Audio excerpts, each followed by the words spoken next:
Neke atu I te whitu rau e 50 ngā kaimahi patumiti I tau wārai te atu I o rātou wāhi mahi e EFCO I te ata nei.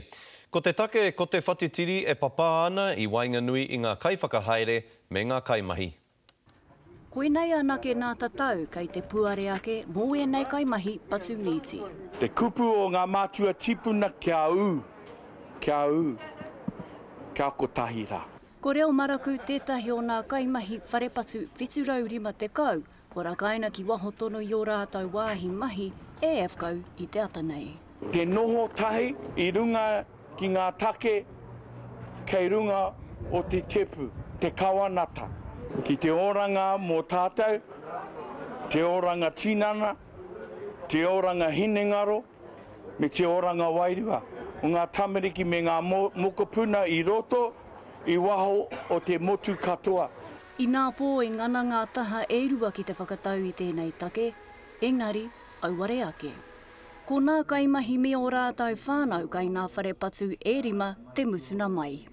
Kāre EFCO hiehia ki te kōrero a kanohi mai, engari I roto I tēnei pepa, ko nā take e rima kia rātou. Tuatahi he whawhai whakahaere kamupene tēnei, tuarua kārera tāna te uniana ki ngā momo whakahaere a EFCO. Tuatoru, e korera wa rātou e whakae ki ngā hiahia a te uniana. Tua whā, kāre nā kai whakataetai e uana ki ngā tikana whakatiki pēnei. Tua rima, kai ngā rangi tūhāha ngā hiahia o te uniana. Nā whai anō te whakautu a te uniana. Whakamaua ka tina homi e, hui e, taiki e. He pakana kai te noho tonu I roto I te awangawanga. Peata Melbourne, te karere. E kare mā kia whakawhiti atu tātou ki te whanganui ātara I Naia nei. O tira ki te māngai take Māori o te rōpū Torangapū o Reipa kia Parekura. Horomia, tēnā koe Parekura. Tēnā koe Scotty. Tuatahi ngā kaimahi patumiti whitu rau neke atu rānei kua tauārai te atu I o rātou wāhi mahi e EFCO. He ho o mōhiotanga ki tēnei take? O kare he pakanga hau tēnei Scotty. E roro atu tēnei pakanga. Nā te mate hoki kea te union tētahi kawanata e whakaia mō ngā rā mā wiwi, ngā hararei pē rā tonu. Kei te pirangi atu te kamupene hei whakahuri atu ngā take pēnei tonu. Kua tāi atu ngā hua o te pire iwa te kau ngā rangi, nā ke ngā hua mō tērā. Pērā tonu I te wāhi wairoe, moke atu te nui o ngā tangata e mahi atu I roto te whare patumiti he Māori. E moke atu rāta.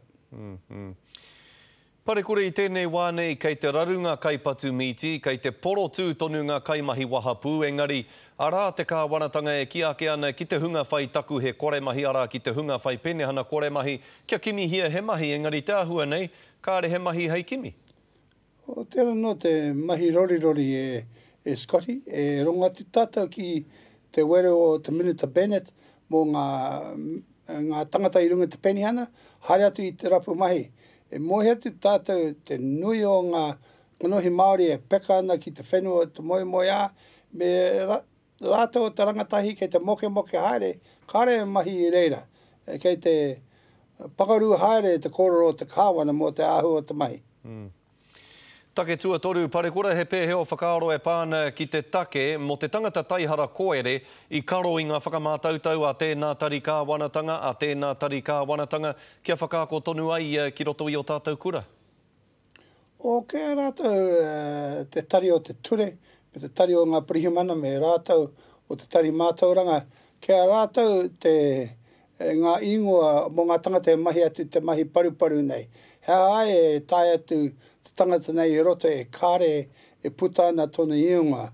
Me rātou o ngā pōri pātai, ngā interview panels, kei wheke a tō rātou kiri I te whakatika te tae o ngā tangata pēnei tonu. Tino mahi puahehe.